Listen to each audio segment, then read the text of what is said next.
California Edison, project manager for the TRTP project, and right now we've pretty much completed construction. We're in the restoration phase, and we're doing a lot of hydro seeding, as you've probably seen, clearing out equipment. It'll be an ongoing process for about 5 years.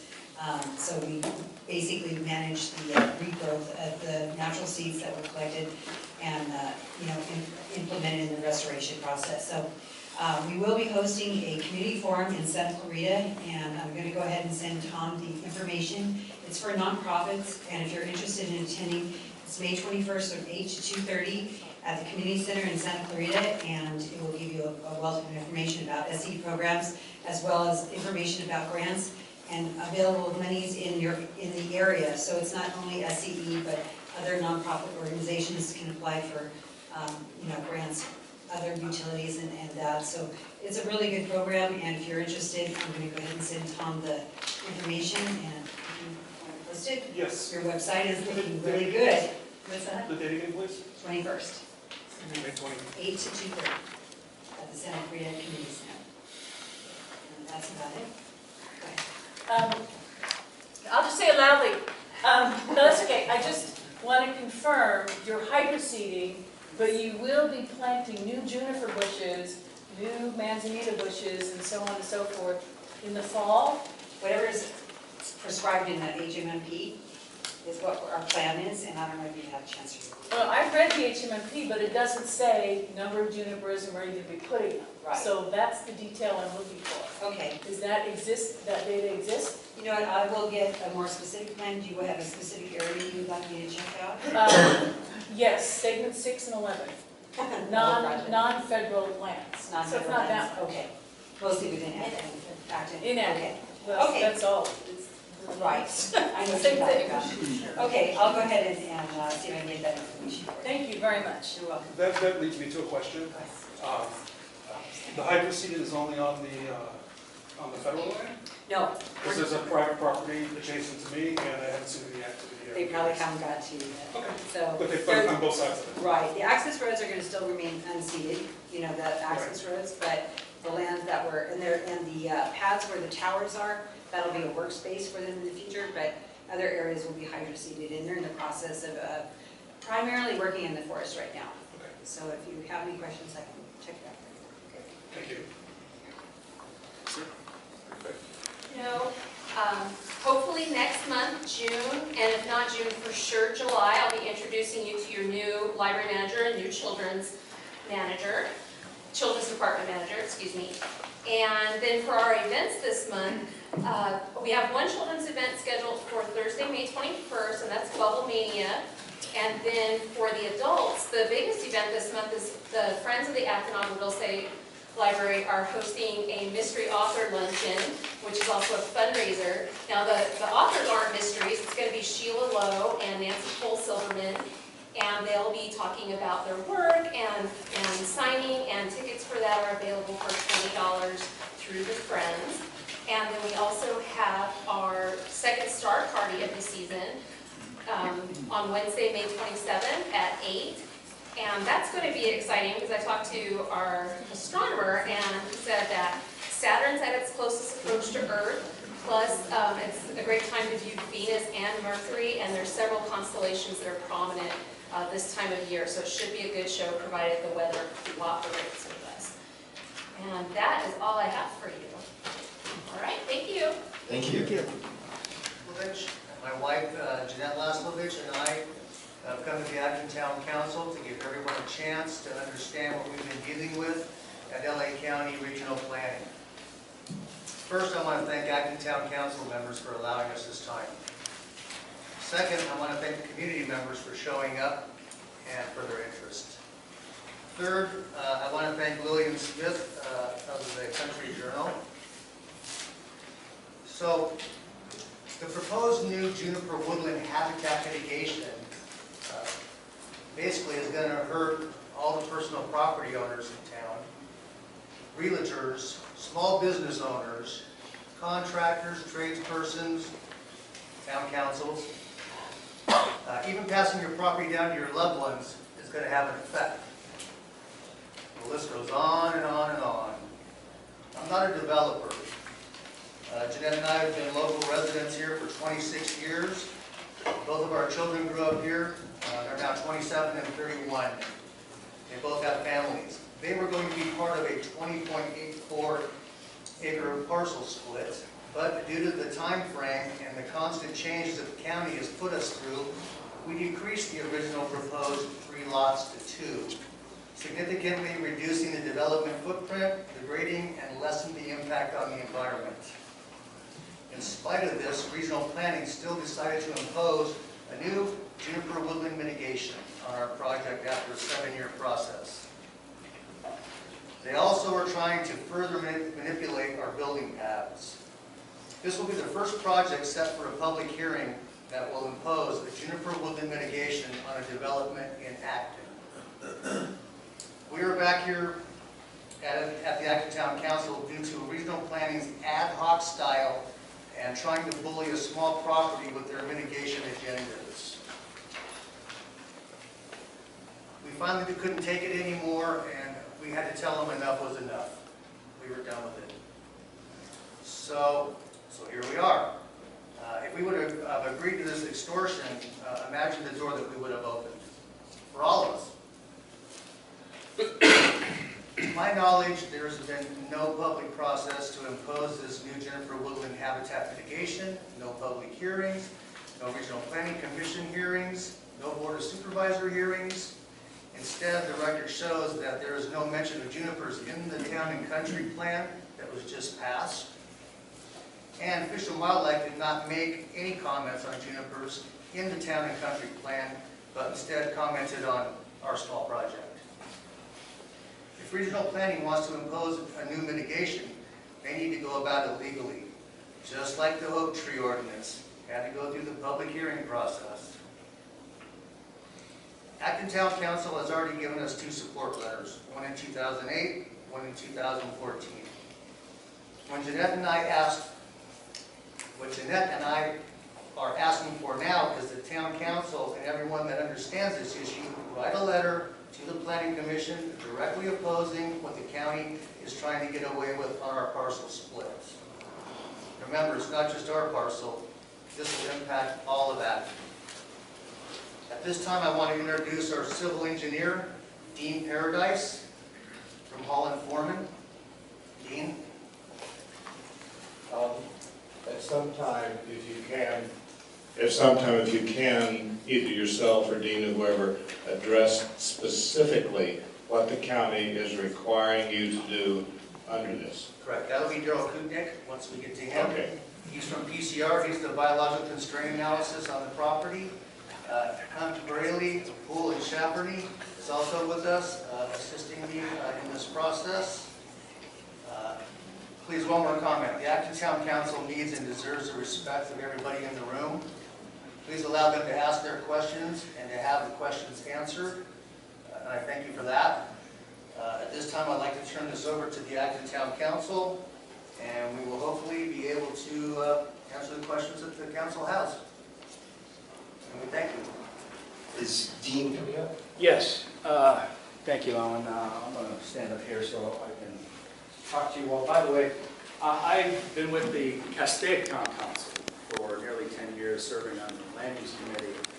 Can you come up to the podium? Or give him the There's so many people microphone. here that... And so, as a member of the Acton Town Council, I really appreciate, and I know what you're all going through, and what your service you're doing for the community is really great, so I want to thank you for that. So, just a brief history. Alan's been working on this project since 2008, 2007 he started. I only got started about three and a half years ago when he brought it to me. I'm the second engineer.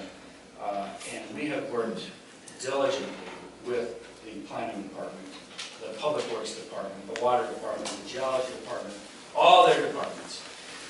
And so every issue we've met, we've had 2 subdivision committee meetings where they sit down and they tell you everything you need to do to your project.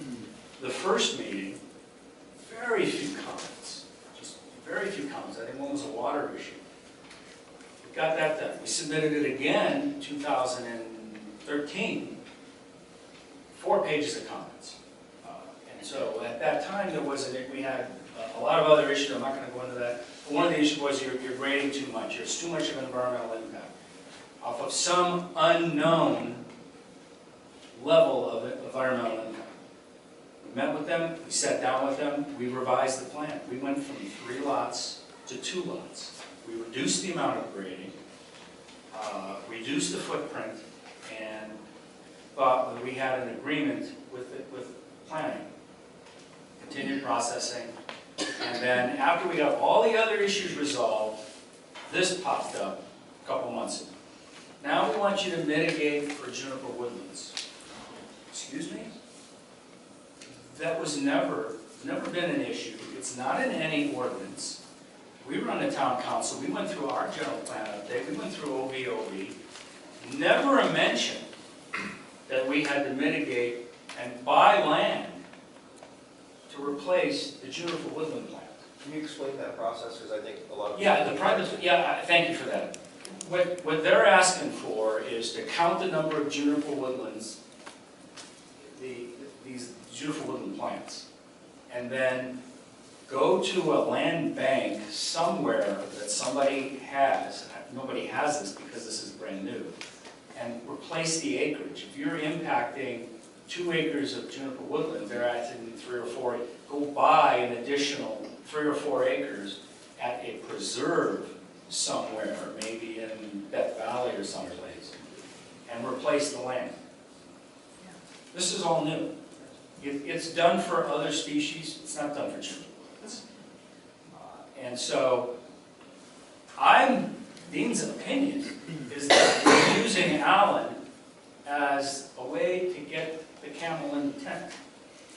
Once they get this one little project with this one little property owner, well, then they can do it for everybody. Well, we set a precedent. Now when you start clearing your land, you have to go pay a fee to replace that. And so that's the thing that really gets me. I think they're picking on them to try and establish this. If this was such an issue, how come this didn't come up when we did our general plan update in Castaic and Santa Clarita? Not a mention. We just did a town and country general plan update, still in the process. Not a word. Not a word. Now it's an issue.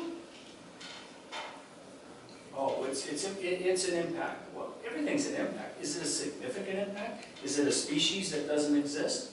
No. So anyway, I'm going to be brief because I know what this is like and I know what I've been in your position. So I'm here to answer any question.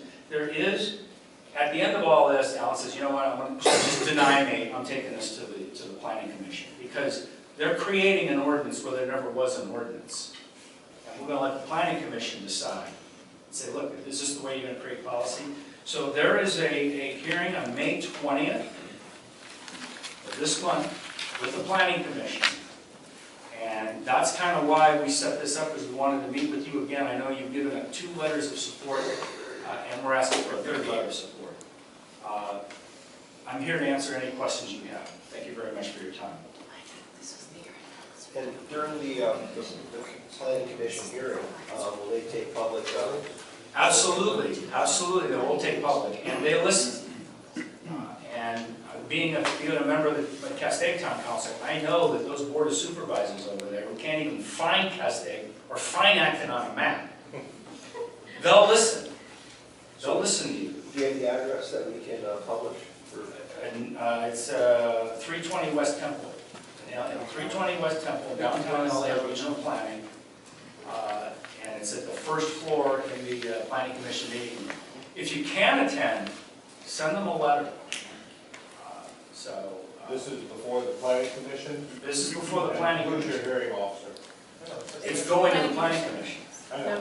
The case planner, we've been through 3 case planners, but the current one is Linda Hitachi.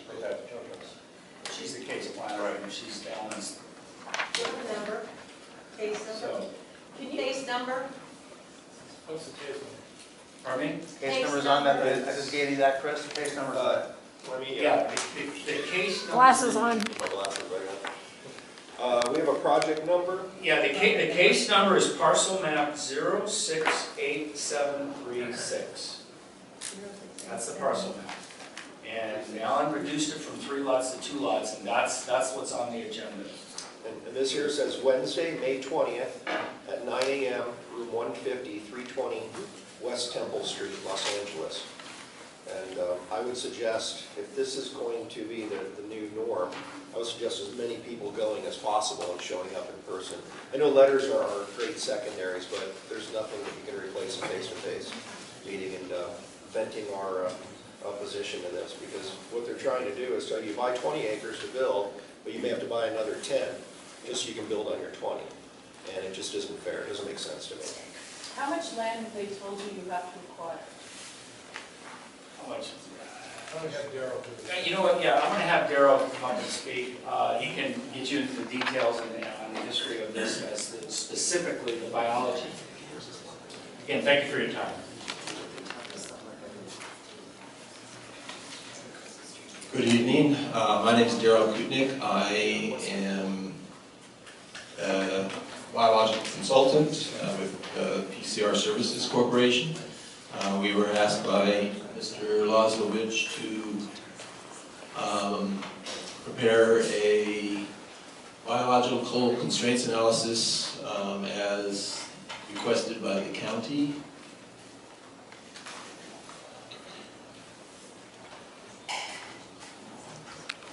Not working? Was this there, sir? There we go. It takes. Okay.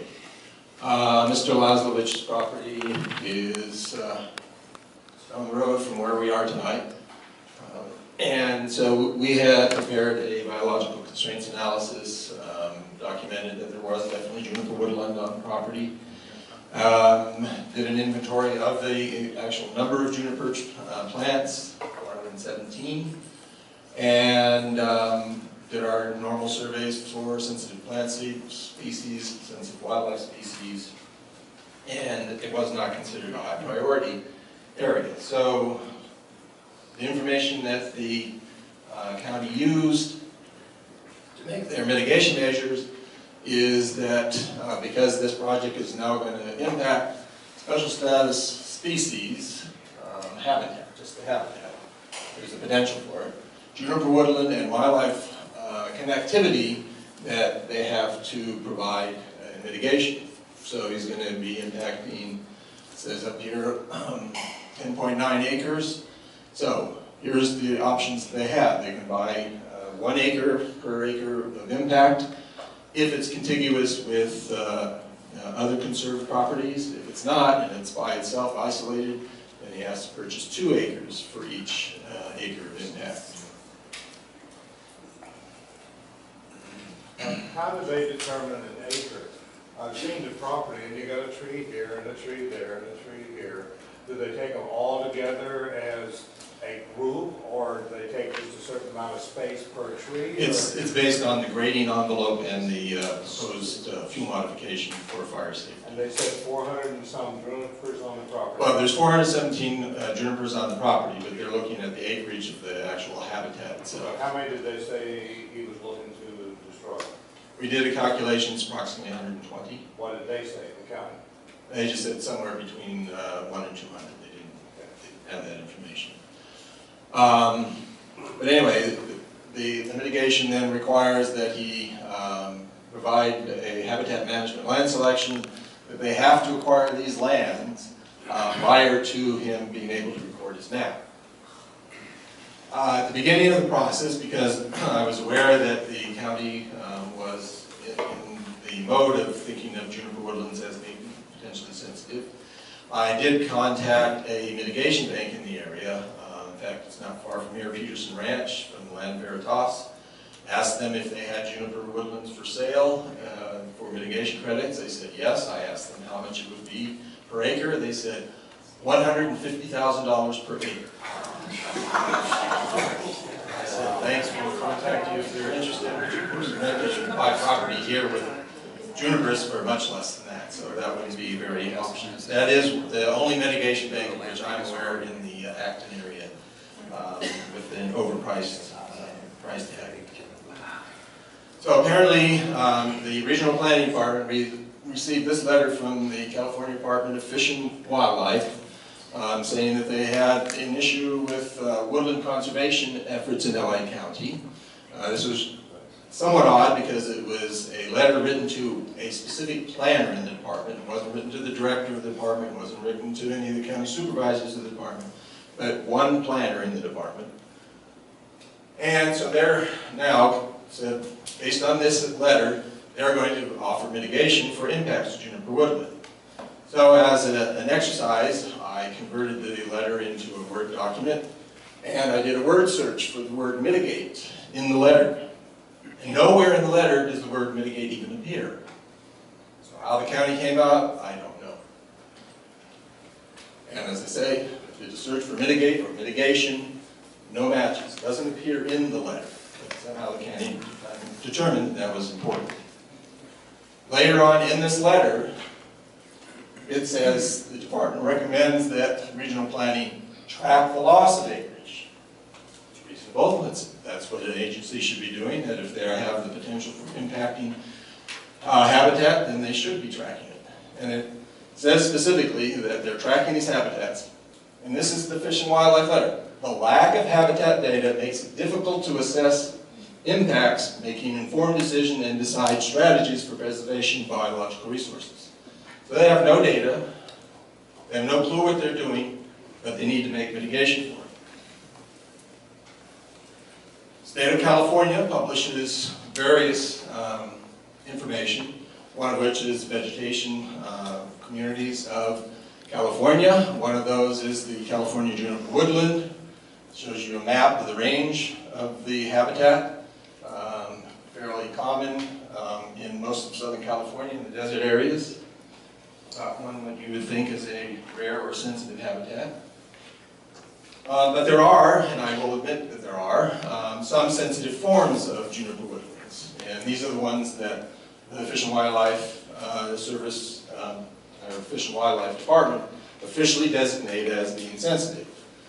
This one happens to be out in the middle of the desert. It's not there. These are, cismontane means it's more coastal side than desert side.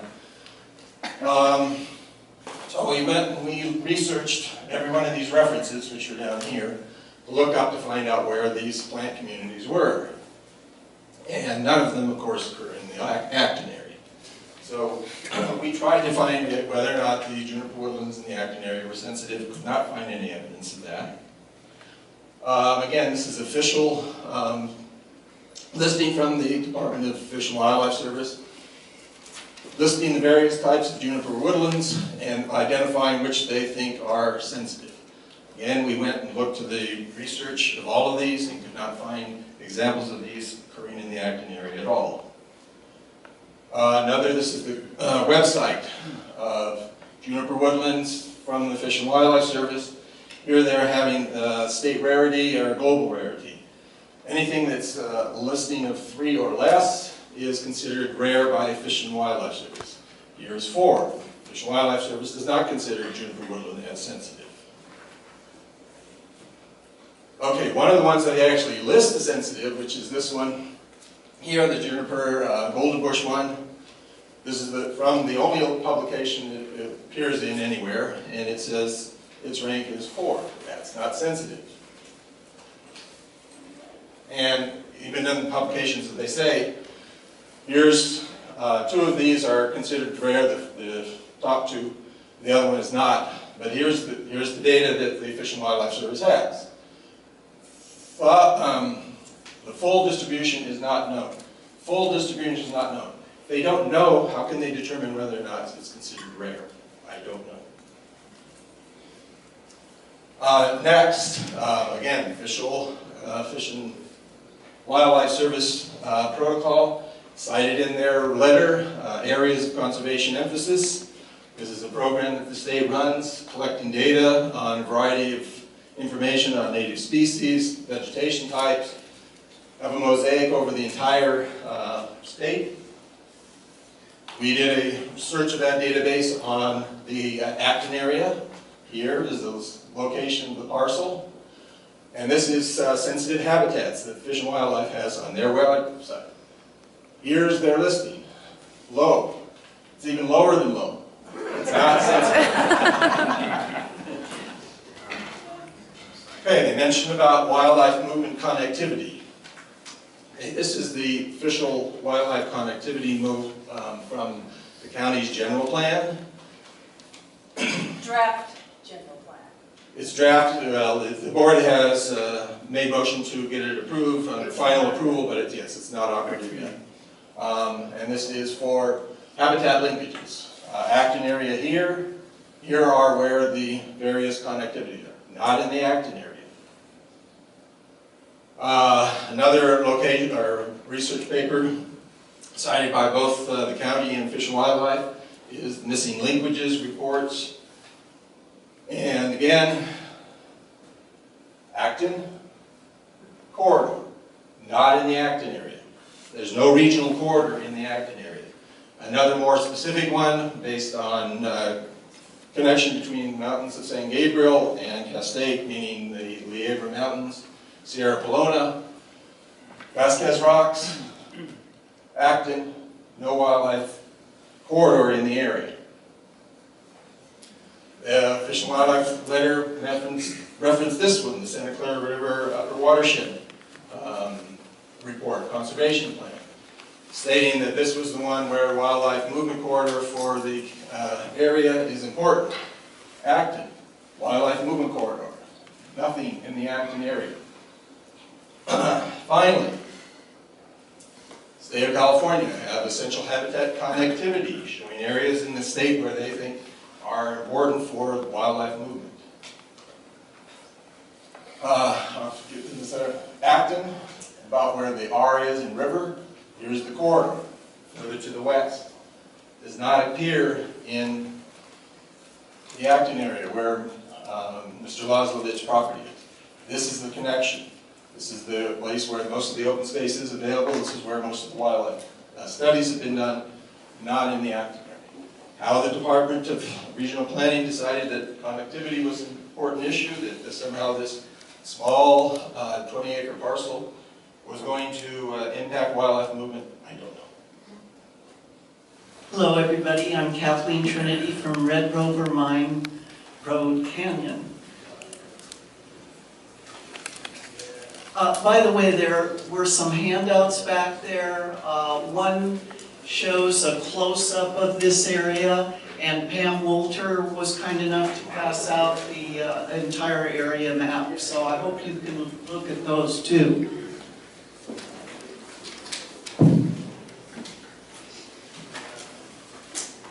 Thank you, President Croisdale and the Acton Town Council for allowing us, the residents of Red Rover Mine Canyon, to speak to you tonight. First, let me say that we're happy that the SR 14 East has been withdrawn and that our schools have been spared along with all of the homes and businesses that would have been impacted. Thank you, Town Council, and thank you, Pam Wolter and the Acton Agua Dulce High-Speed Rail. Thank you all for leading the fight. 1 down and 2 to go. One of the reasons we're here tonight is that we're very troubled by a remark that was made by one of the engineers at the working group meeting April the 25th. As he faced the map, someone asked, what was behind the choice of routes? He replied, this is what the community wants. Now, I know he probably meant we didn't want it through the middle of town, and yet the phrase leaves a bad taste. I realize that I'm preaching to the choir, and that the Acton Town Council has come out officially against any at or above ground route in Acton. We're here tonight to let you know, and to let the residents of Acton know, that this isn't what this part of the community wants. In fact, we are deeply troubled by the hybrid route. But we stand in solidarity with the Acton residents along the forest route, which is also very troubling at this point. And don't forget that the hybrid is still a continuation of the SR 14 that comes through the pass next to Escondido Road. We thought it was important to make it very clear that Red Rover Mine Canyon residents love our canyon and want to protect it at all costs. Last year at the community club meeting with Michelle Boehm and the Acton community, a woman pulled me aside and said, "Red Rover, you'll get used to the bullet train." Well, we won't get used to it, and here's why. First, the bullet train will be on an enormous concrete viaduct, clearly intrusive and visible, at least 1/2 mile long, 100 to 150 feet wide, 16 feet off the ground, and possibly 30 feet high. I was reading an article where up in Fresno, it's going to be well over 40 or 50 feet high. They have different contractors, so I don't know what that's going to mean down here. It will come across the 14 freeway at Sierra Highway and Red Rover Mine Canyon Road. And then go into a tunnel, maybe a twin or triple tunnel, anywhere from 67 to 120 feet wide, bored into the foothill on our eastern flank. Currently, only the parcels immediately adjacent to Sierra Highway are zoned commercial. The very next parcels and on up into the canyon are all rural residential, A1 and A2. There are about 100 homes in the canyon. The lots range from a minimum of 2.5 acres, many are 5 acres, some are 20. It's appalling that such a large industrial structure would be placed in a residential neighborhood, and one that, because the lots are large, provides a home and habitat to many of the wild animals around and to our horses. Pardon me just a minute. If you look at your handouts, or if you can see the map up here, there is a map that Pam passed out. This is a larger version of it that shows the routes going all the way down to Burbank. Red Rover Mine Canyon, if you're not aware, is right here. We're parallel to Crown Valley. Where the freeway goes down, there's I don't know if you call that an interchange or what, but Sierra Highway comes down through here. And if you do come to look at this map, this is an old route. These are two old routes. This is the one that was taken out. It probably was modified before then. This is the route through Red Rover Mine Canyon, and you can see how large the viaduct is. Second, Red Rover is a relatively narrow canyon, maybe and about 2.5 miles long. It's essentially an amphitheater or a parabola with an elevated train, maybe pretty close to the focus. Maybe Jackie can tell us if that's the focus of the parabola. The noise would shoot up the canyon and would echo even longer because of all the reflections along the way. If the noise from the train is 97.5 decibels at the source, which is according to High Speed Rail's own documents, I might be off half of a decibel, but I looked at their chart and that's sure what it looks like to me.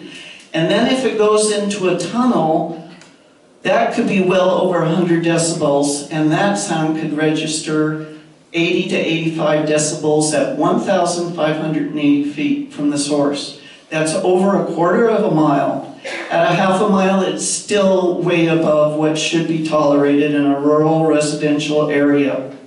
Now, if any of you want to see me at the end, I have an illustration of an Italian village.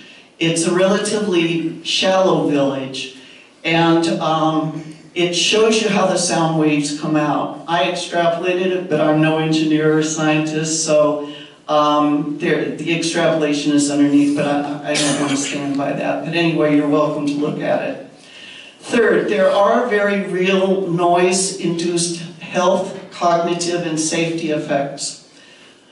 According to the World Health Organization and the British Medical Bulletin, noise 50 to 65 decibels increases the risk of myocardial infarction due to elevated cortisol production, and it elevates blood pressure by increasing adrenaline. In a study by Berglund, 2005, it was found that children experience attentional and cognitive deficits at noise levels over 65 decibels. Noise levels of 85 or more decibels can damage hearing and affect the ability of adults to operate machinery. The noise from high-speed rail wouldn't exactly be continuous, but it would be frequent enough to affect health and the quality of life. In conclusion, I'd like to just say that what will affect us will affect the rest of Acton. The blight, both auditory and visual, will scar Acton. The structure and the train will industrialize the area. I think that's my main concern, and degrade the west of Acton. I don't mean to minimize what could happen to Wells or to other parts of Acton, but we of Red Rover are speaking about it because this is what we know intimately. May I ask the people from Red Rover Mine who are here tonight to stand up or at least raise their hands? Okay, thank you all so much for coming. Thank you, Dale's going to speak after me. Thank you, Kim, for standing out on the street and letting people know. Thank you, Mickey Alzola and Bruce. Thank you all so much. And remember, there will be things at the back for you to look at. It's here. Try to read through this real fast. This first letter was written by a resident here on Red Rover Mine Road. In the early phases of opposition to the high-speed rail authority, Acton residents questioned the authority engineers regarding the feasibility of placing the SR14 West alignment and the SR14 hybrid alignments underground at Red Rover Mine Road. We were told by the authority engineers that the high-speed rail could not tunnel under the freeway or under Red Rover Mine Road for two reasons. First, that Caltrans would never allow tunneling under the freeway, and secondly, that the high-speed rail needed to come up for air every 8 or 9 miles. We were told by the engineers that an underground tunnel in this location would exceed the 8-mile tunnel limit. Since that time, and more recently, we have confirmed that other parts of the high-speed rail alignments do tunnel underneath the freeway sections, including SR14 corridor alignment in Santiago. We also have been educated that tunnel routes are not limited to 8-mile lengths. A lot of time and attention has been directed at demanding that the high-speed rail alignments either bypass Acton or remain completely underground throughout the entire community. However, no underground alignment at the freeway crossing at Red Rover has been eliminated, which is of great benefit, or several alignments have been eliminated, excuse me. The latest of which was the SR14 East alignment due to reports of strong opposition by the community. As you are aware, the remaining routes through Acton still have portions of the alignment which are above ground. A significant amount of attention has been focused on the Angeles Forest alignment with strong efforts directed at moving the alignment further east to avoid Acton or tunneling underground before the alignment reaches Acton. We collectively support all options that either avoid Acton entirely or move the entire route underground. The alignment crossing Red Rover Mine needs equal attention and warrants further study. By the time an official route is selected by the authority, it will be too late to demand an underground analysis at the Red Rover Mine Road crossing. Contrary to the Acton residents, well, what Kathleen alluded to, that contrary to that Acton residents are not strongly opposed to the SR14 corridor alignment, we would like to assure you otherwise. The attached petition, they'll be at the back, signed by Red Rover Mine residents and around the surrounding area, demonstrates that we strongly oppose an above-ground crossing at Red Rover Mine Road and have been told the authority at the same time. We would like the authority to reevaluate an underground crossing in this area, and should this route remain under construction, we are asking the Acton Town Council to support formally act on our request. So that was by one of the residents here on Red Rover Mine Road. But actually, it was in this room, I happened to just stumble in this room, and there was a meeting for the high-speed rail going on. There was only about 5 people here, and if I'm not mistaken, I think Pam might have been in here. And at that time, they said that they were looking for the cooperation and collaboration of our community to put the high-speed rail through. I told them, I was the only resident, but I told them that you'll get neither here, that we don't want it. When you look at the map, which we all have, you look at all the surrounding land, and you look at all the area that it could go, but it was right through our town. Anyways, it's, I haven't really seen much of the collaboration. I think Saturday is an excellent example where they said that we weren't opposed to high-speed rail. And just so people know, when the news comes on or you read it in the paper, the Michelle Baum, or however you pronounce her name, she met with us at one of the residents' home on Red Rover. And there was a few individuals that are in this room that were there. And there was no, she couldn't walk away from that meeting thinking that we were opposed to it, or that we wanted the train in any way, shape, or form in our canyon. And at that time, it was farther up. And then what some people may not know is when some engineers were surveying on Red Rover, they said that there were 7 viable routes that were coming up that street. The farthest one seemed to be up near Red Rover Trail, so that's over a mile into the canyon. So sometimes I think that they propose all these routes, and when they narrow it down to one, or one that's over here, or it goes past the school or wherever, that everybody is somehow breathing a sigh of relief that, okay, it's not as bad as it was, you know. So sometimes I think it's part of their plan. As you heard by the gentleman talking earlier, these people really don't have a clue really what's going on, or they do, according to the people up north, and they just move on. Okay. I would just like to say that why we're here tonight is we want to eliminate or have it modified, obviously, and we believe that this is maybe a first step in possibly doing that, so that we can move on with setting up a meeting with the engineer or whatever it is. But anyway, I'd just like to say for the people that are here, and I mentioned this quote before, but it should give inspiration, because some people, after hearing the previous gentleman and just thinking about just how monumental it is to fight the state, is this is a quote by Margaret Mead, and it says, "Never doubt that a small group of thoughtful, committed citizens can change the world. Indeed, it's the only thing that ever has." So don't despair, and stay engaged and stay focused. Watch the paper. And one way that we're going to fight this, currently it's tied up in court. And earlier this evening, the people up north sent me a text saying good luck. But they need money, they need help. It's in the Country Journal where to send it, citizens group against for high-speed rail accountability, and they need help. So, thank you. All right, thank you. All right.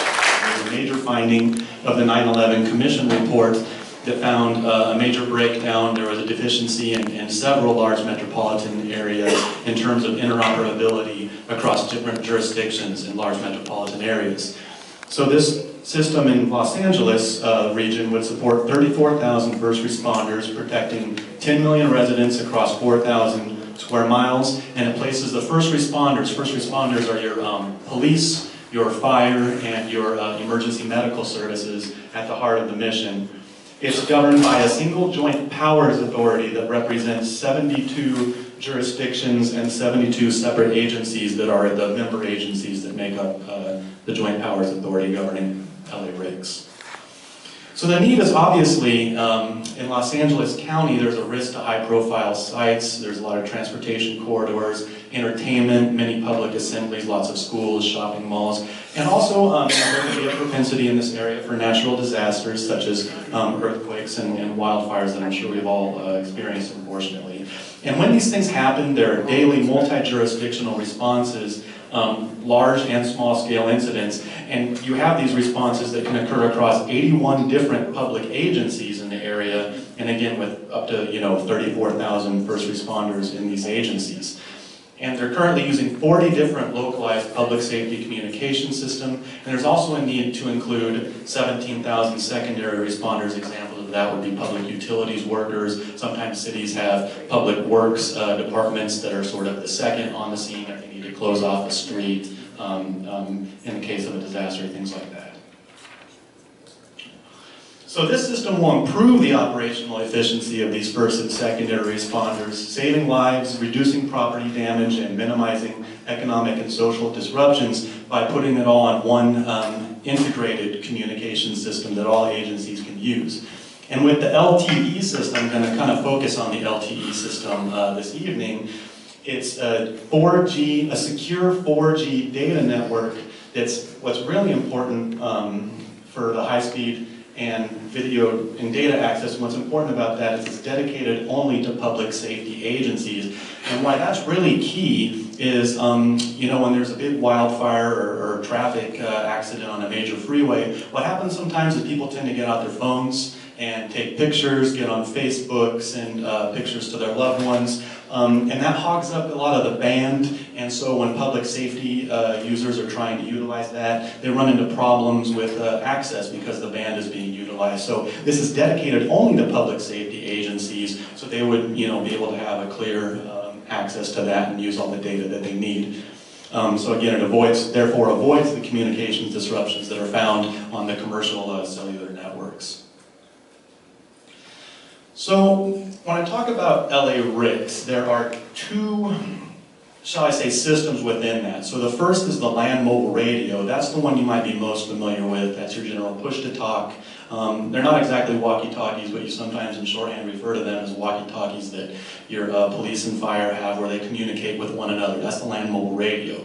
So that's the one where it's a region-wide radio network. It eliminates the needs for these multiple localized public safety communication system. And then the LTE, again, provides the 4G data access on top of that, exclusive to public safety. And these two systems together improve the operational efficiency of first and second responders.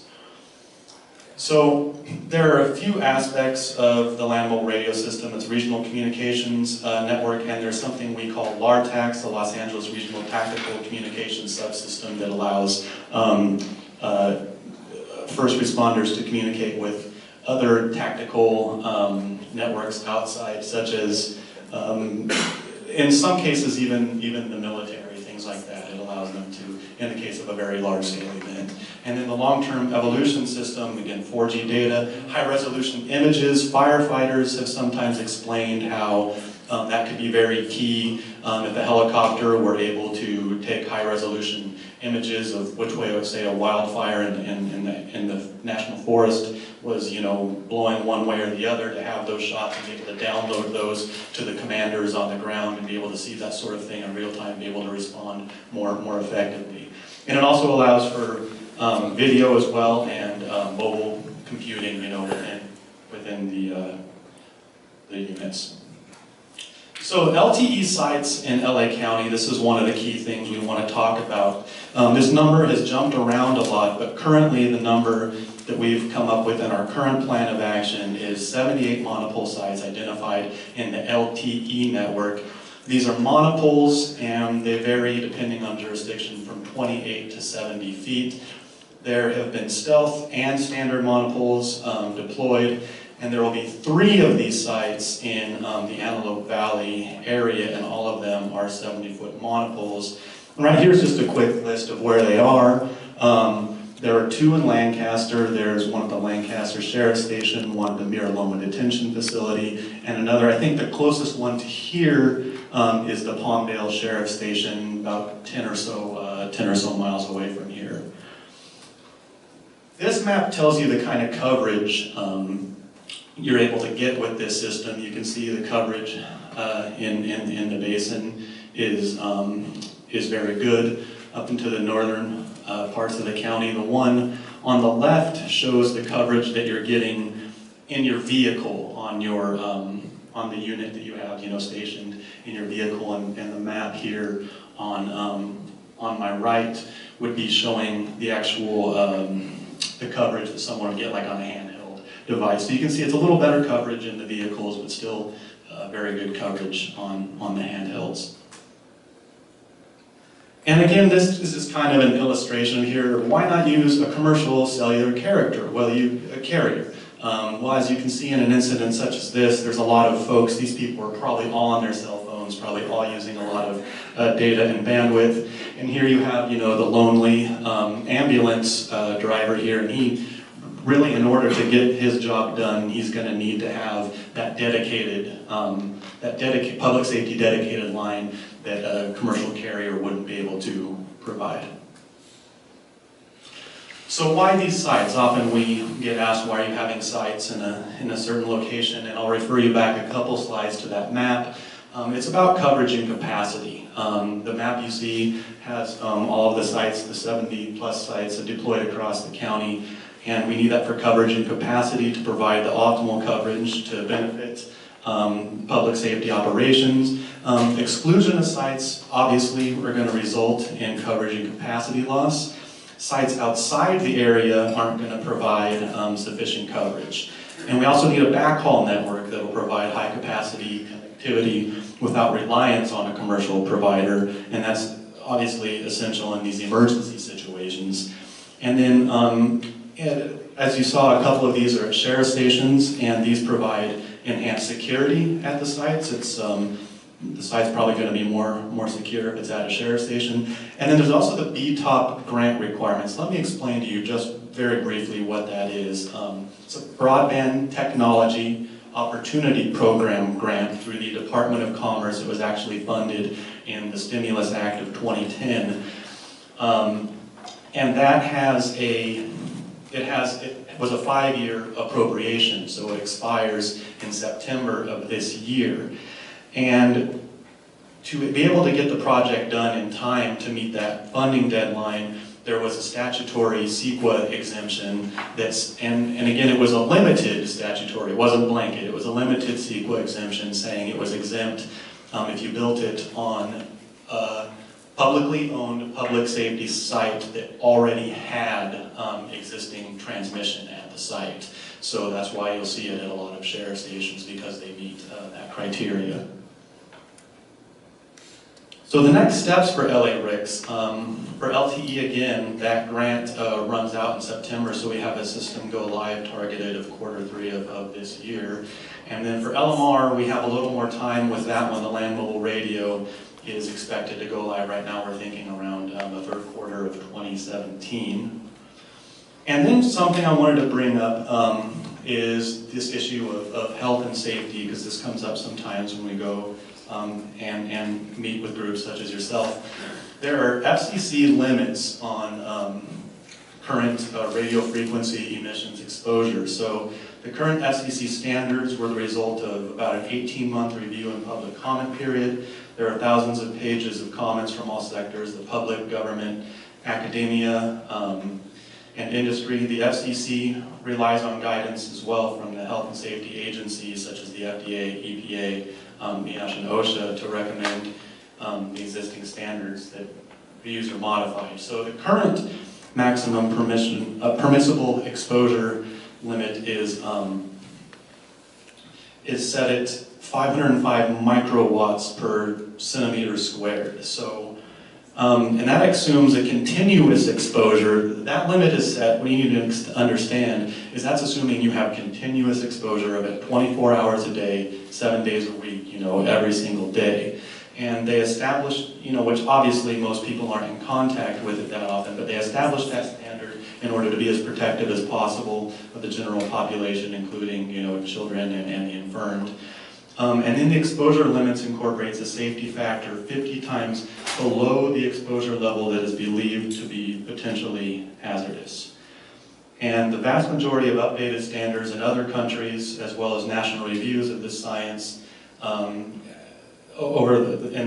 that are more recent than the ones the FCC adopted, have also recommended maximum exposure levels that are very similar to the current US standards. That includes some of these studies listed here that were done anywhere from 2011 to 2014 by these other international agencies. Here we sort of have a comparison chart. It just shows you what some of these LTE towers are compared to everyday devices that we're all familiar with. There's the cordless phone, the Bluetooth headset going all the way down to the baby monitor. Even that, it emits some RF, believe it or not.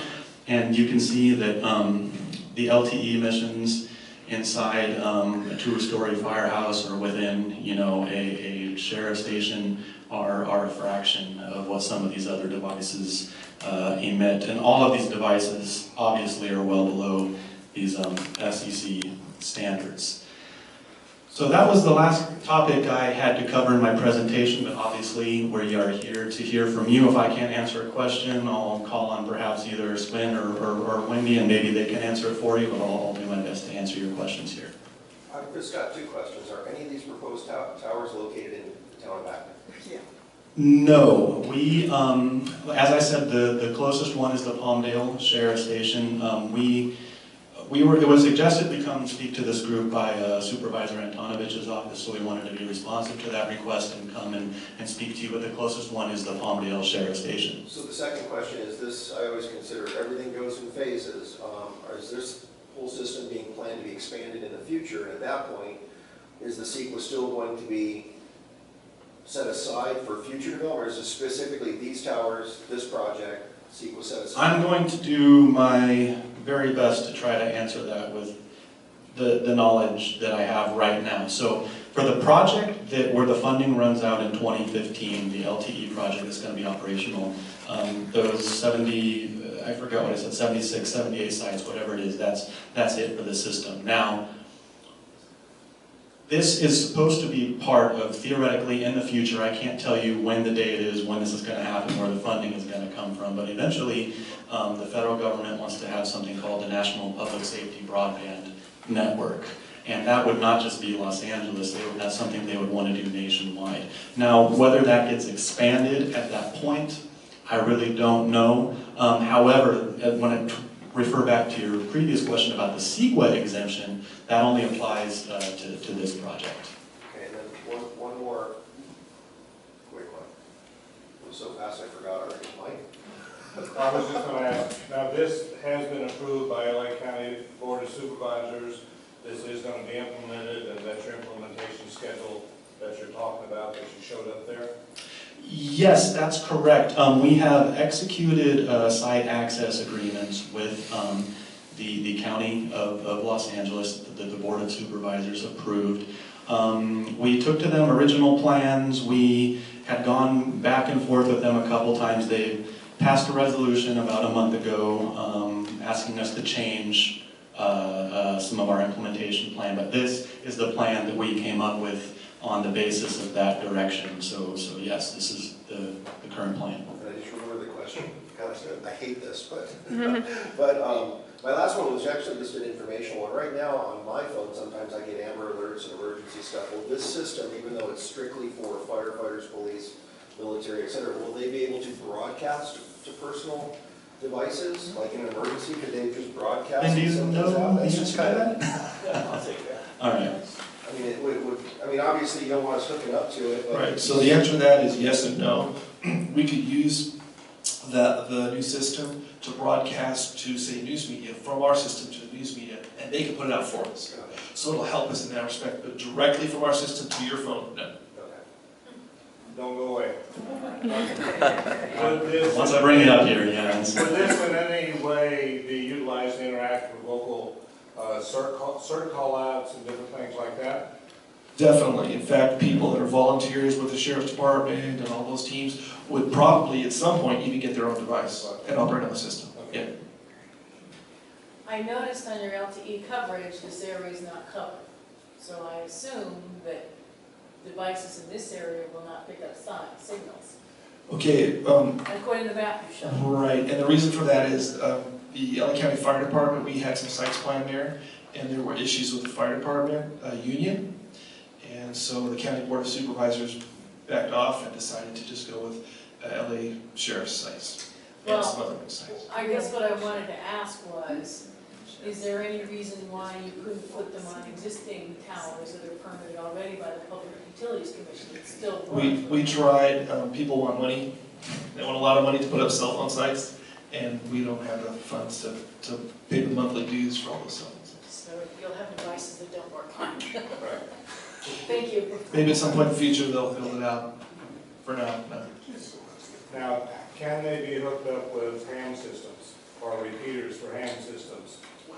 There's a ham system, I can't remember exactly where it is, they recently put up, that covers this area of town. Right, they don't want to do that because we're going to be running a lot of confidential information, license plate information. Right, can they use the his- same property if they've already got permit through the fire department, let's say, to put up a repeater on a certain mountain around here, which I can't remember the name. Oh, you mean other equipment on our Yeah. towers? That's possible if the county allows that, yeah, sure. Any other questions? Who's paying for all this? How much federal money versus how much state? The LTE system is funded entirely, it's been a while since, it's $154.6 million of a federal grant that was part of the stimulus package passed in 2010. So you paid for it already? Yeah. You paid for it already? However, what's the ongoing maintenance cost that LA County will have to get? Right, there is a funding plan that has gone through several iterations. Again, with the changing number of sites, that's a fairly new development. I don't know what the annual cost will be, but a vast majority of that will be borne by both the city and county of LA. I don't have the exact number on what those annual maintenance costs will be right now, though. Yes, Lillian? I was aware that there was a proposed tower for the Agua Dulce Fire Department, Station 81. And I understand that there was objections from the fire department and the unions and so forth because of the emissions factor. Now, has anybody looked into the effect of cumulative use of devices that emit these frequencies and their effect? Because some people, from research I've read, are sensitive to excessive EMF. And does anybody actually research it, or are you all looking at your own projects and that's it? Well, we actually did a study where we did look at the cumulative effects at a station in industry. And that's a very recent study that, that Motorola actually paid an independent consultant to perform. And I don't have the results handy, but what I can tell you very generally is the result of that study was the LTE tower at that site in industry increased the overall cumulative emissions by less than 1%. Is that on Motorola equipment? Who did the study? It was a monopole. I believe that it was a monopole that was built by Motorola, but I don't know that for sure. Of course they're not going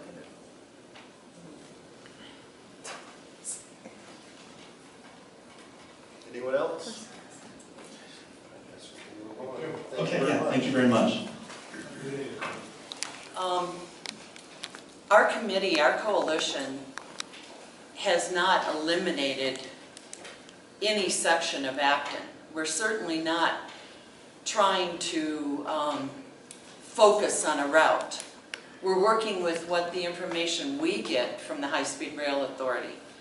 And 3 years ago, when I first met all of you folks up in the Red Rover area, there was a lot of discussion about it just being that area.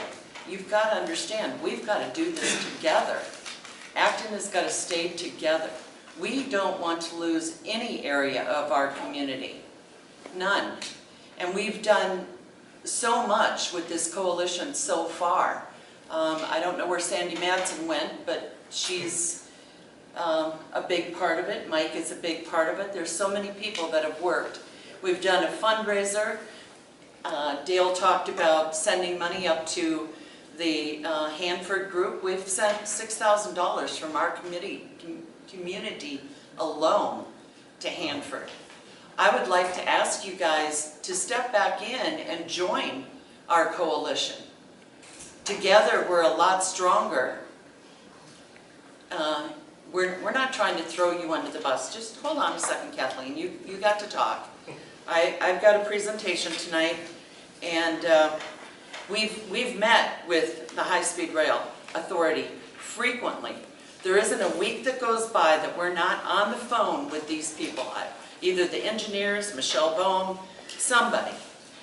We are constantly knocking on their door, telling them what we want in Acton. We are constantly knocking on the door of our politicians, telling them what we want. We've met with the mayors, all of our local politicians, we've all met with them. They know where we're coming from. So here's what we've done in the last 2 weeks. And again, I'm going to encourage all of you, and I'm going to personally invite all of you, get on the phone and start calling you folks. I'd like to see you at our Monday night coalition meeting next Monday night at 6 o'clock here in the library. Come with your ideas. It's for the whole community. Okay? On Saturday, April 25th, there was a meeting with the High-Speed Rail Authority. It's called a community working meeting. Technically, it's not open to the whole community. They're looking for the members of the town councils, the 2 town councils, and the core groups. That's who was there. But we made sure that other community members were aware of the meeting and got them there. Catherine Tucker lives in the way east side. She got a bunch of her folks there. Sandy called and got people. We're all trying to stick together, okay? That's the only way we're going to win. That meeting went for about 2 hours. They came and did their little dog and pony show like they do. We didn't get a whole lot of information. We did get the map, okay? We again were told that there's going to be another community meeting, tentatively, I believe it's for June 6th, right, Sandy? Open to the public. Open to the public. We don't have that date yet firmed up, so I haven't printed it on our Facebook page. There's Facebook announcements made almost every other day. I post something on our Facebook page, letting the community know what's going on. Lillian has been 100% behind us, as has the other Acton Aqua Dulce News, with reporting everything. Dennis Anderson, our loyal editor from the AV Press, right here, folks. He's here standing behind us. I don't know how much more we can do in this community to keep you all informed. So instead of standing outside on your street, why don't you help all of us come down and do this so that we all get educated? Over the weekend, there was neighborhood people up on Red Rover handing out the information to get their neighbors here. I'd like to see you at every single meeting. We're community. I didn't walk away from you guys, and I really am ticked off. I'm sure anybody that knows me knows I'm pissed right now. Okay? Monday, April 27th, we went to the Santa Clarita meeting. We had signs made. We put them up and down Crown Valley Road on the 25th. That was my husband that went out and put up 50 signs. I didn't call anybody in Red Rover, but I will be calling you folks now. When these signs go up in this town again, when they come back on June 6th, I'm going to see you, Kathleen. I'm going to see you, Kim. I'm going to see all you folks. Okay? We've got another meeting coming up on June 6th. That's a tentative. That's a Saturday. Yes, ma'am. That's when they come, is on a Saturday. Oh, Yes, they do. Okay, we all went down. There was 50 people or more from Acton who went down to the Santa Clarita meeting. Kathleen spoke, our members, Mike spoke, Chris did a fabulous job, as did Don Henry from Aqua Dulce Town Council. We're there. We're fighting this fight. We cannot be divided. And I'm only going to say that for the last time. Tonight I'm saying it for the last time. United we stand, divided we fall. And yes, I'm looking at you guys. Our next high-speed... Just hold on, Kathleen. We gave you 15 minutes up here. No problem, We see you. We see you. Right on.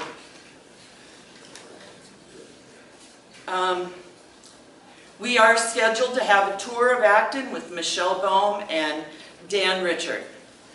We are pushing hard for this. We want them back out here. I was there at that first meeting, Dale, when you guys had them, when Michelle Bohm was brand new on the job, and she went up Red Rover and did some property evaluations. She's been here, okay? But now we want Dan Richard here, CEO, whatever his title is. We want them both here. They're going to come, they've promised us, they will come and tour these routes before the June 6th community meeting. We want them to see what they're doing to our community of Acton. I handed out as many maps as I had tonight. All of this stuff costs money. Sandy and I worked along with a bunch of other people to do that spaghetti dinner. We've got other fundraisers coming up. I'm going to expect all of you guys to be there too, taking on a job. This is what paid for this, okay? Has anybody got any questions about my tirade? Go ahead, Kathleen. Pam, Don't even. Don't even. I don't need anybody patting me on the back, and that's not what I'm talking about. Okay, this is our committee's update, You're right. and we're really I'm done. not gonna get into responses and such now. But everyone's had their moment. He wants to talk, Chris. I have lived in this community almost all of my life. And even going through the forest is going to bother us, all of us. You bet. And what we have tried to do as a community is to get them to put everything, if we got to do it, put it underground. We can't avoid having you talk about something else and we're talking about something else. We have to stick together. And I expect you people to respect that end of it. Thank you. So, with that said, I'd also like to just say one more thing, that the more people that show up at these meetings, and Kathleen's at almost every meeting, along with the coalition, along with the council members, and the more voices that get up and speak, everyone gets their 3 to 5 minutes. Their presenters will get up and have 30, 40 minutes, and they get to say all they want, and then they give us 2 or 3 minutes sometimes.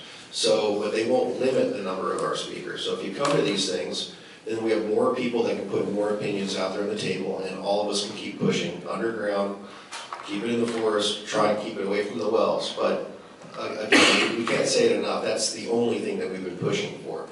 And I do appreciate everyone coming in here tonight. So we're going to go to Jacqueline here. No, actually, I've got something to say on this issue, okay? Yeah, I do believe. I was going to you anyways. Okay, but I'm still on the high-speed rail. Okay. I do believe 2 fundamental things became clear to this community within the last couple of weeks. And that is that they have no problem tunneling 21 miles without batting an eye. And it is also the fact that they have absolutely no problem with tunneling under large, hugely elevated freeway interchanges like the 210. So in my opinion, I think the town council should write another letter pointing out these facts and saying, you have just shown 50 more ways how you can give us what we want. And I would like to make a motion to that effect, and I will be happy to write that letter. Okay.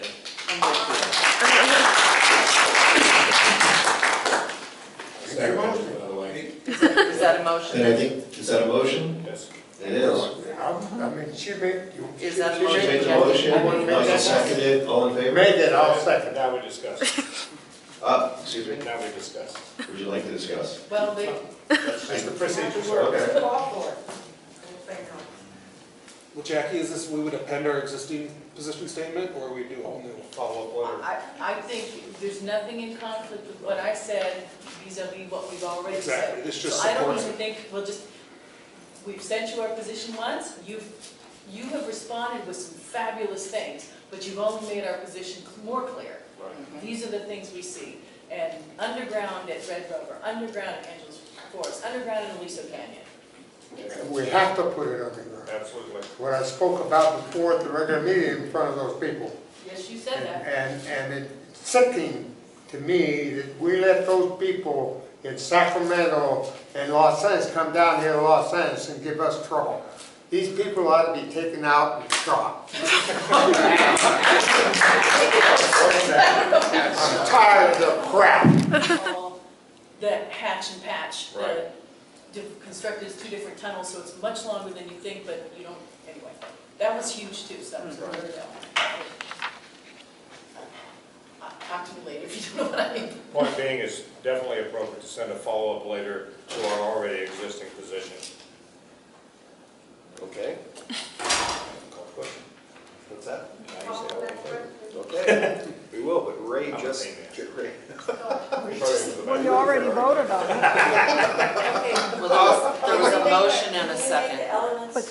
Before we do the vote, just if anybody hasn't read our position letter, it's on our website, actontowncouncil.org, under news and high-speed rail. So I urge everybody to go and read through it. And if you have any comments, put in your comments as well. While we're waiting for Ray to come back, how many people have now signed up for the website? The town council website? Anyone in the room not signed up for the website? We have been trying to get more and more people to sign up. There's a lot of... Excuse me? I'm not signed up on it. It actually works now. It works. It's a brand new website that Tom I'm Costan. doing it, Cal, so I'm just finding out. Welcome. Well, it actually works because it's actually new. It never did anything before. The website before was kind of like a local color website. The Acton Town Council website is no longer about where to eat, where to pray, where to go. It's all information on the issues we have in Acton, which are all going to be local government and state government and federal government. Yeah. Well, we're waiting for Ray to get back. Why don't we let Deputy Short come up and give us the short report? While it comes up, I want to point out that it's Tom that has put such a fabulous website together. She wanted to know what the website was. The name of the website. Ray's here. What's the name of the website? What's the link? It's Acton Town Council. It's Acton Town Council. Need my vote. Ray's back, we need his vote. I don't think she heard it still. Sorry, I typed it. It is in the Country Journal, and Okay, well, let's go back to just get this out of the way then. All in favor? Aye. Aye. Okay, motion passes.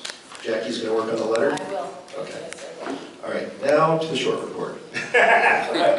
Underline short. No? All right, good evening, everybody. Good evening. Couple things, just basically, I'll try to make it quick because I know it's getting out there.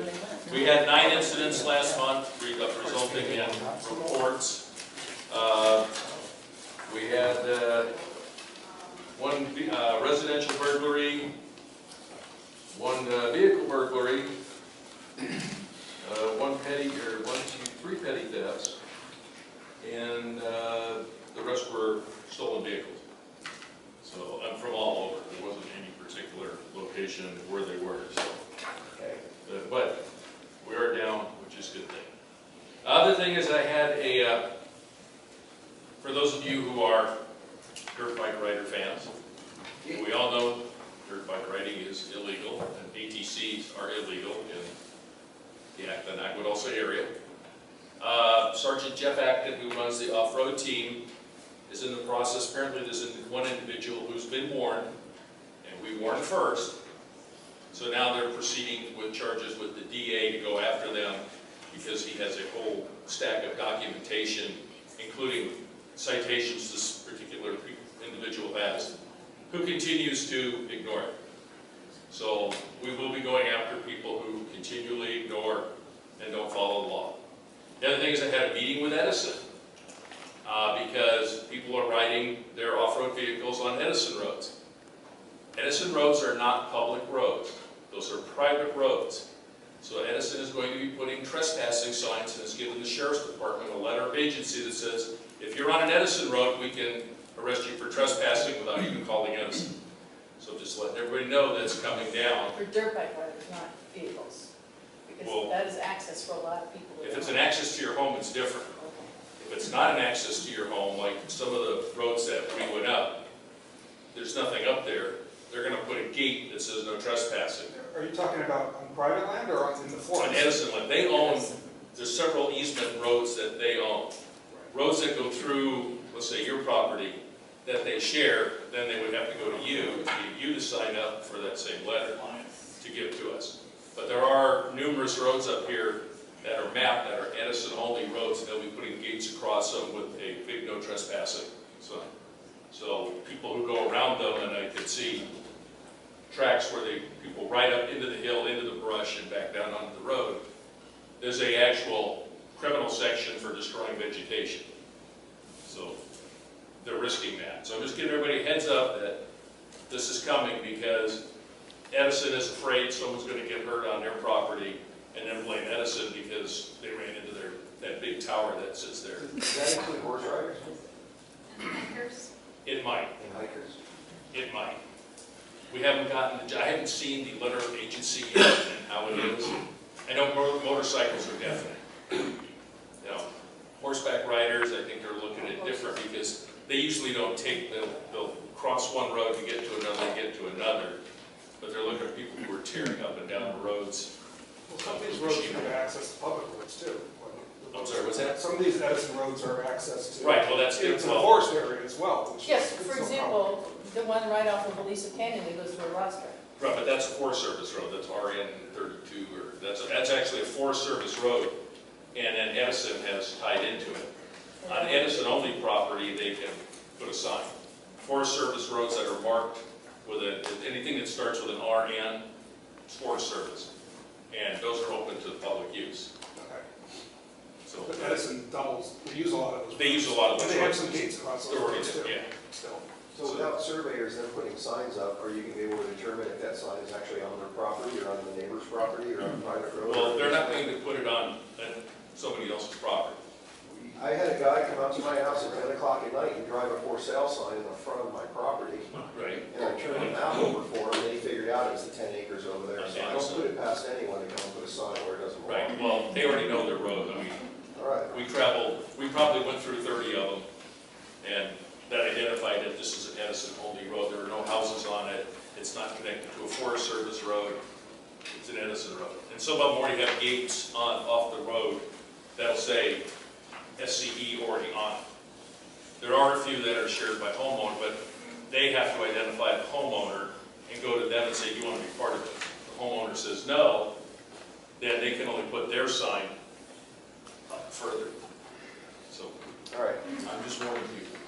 That's what I do. The other one, it was brought to my attention, and I don't have any names, so you know we've had a lot of movie jobs coming through here. And one of the deputies working called me that said he got contacted by somebody who appeared to be irate the fact that the road was closed. All I can tell you is those are permits granted by the Sheriff's Department, the Road Department, CHP, and the county. They have a permit to close that road or use that road. And unfortunately, if you're yelling at the deputy, they can't do anything. They're just hired to I'll clarify close the road. that was me, and the deputy obviously, he was a young kid working there, he was 24 years old. He's 40. I was not yelling at him at all, I just pulled up, I guess when someone asked him a question, but I pulled up and I says, I'm really surprised this road is closed, there was no notification. And it's my understanding that if a road is going to be completely closed, that there should be some notification a few days in advance. And I said, and he says, well, they're all permit. I said, I don't know about permits, I'm not asking about that. I said, I'm just saying, when they just showed up and blocked the entire road. It's the road I'm talking about is the upper road on Soledad Canyon above Thousand Trails.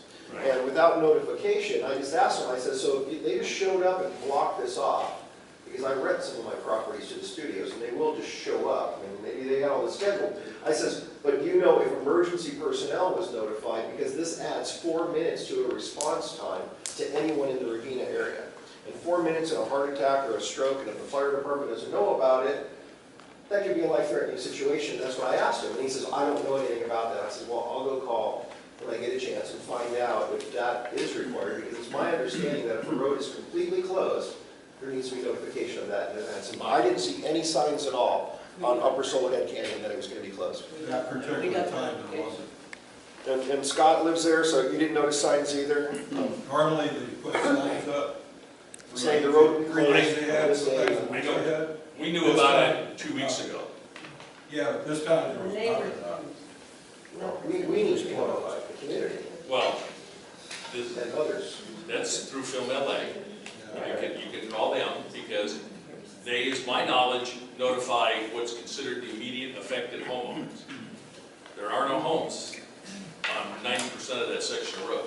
No, Scott, what they do is whoever marks the road puts those construction signs up. Right, they put them, They put a sign that says this road will be closed and the dates will be closed, and that normally goes up sometimes a week in advance. sometimes, yeah.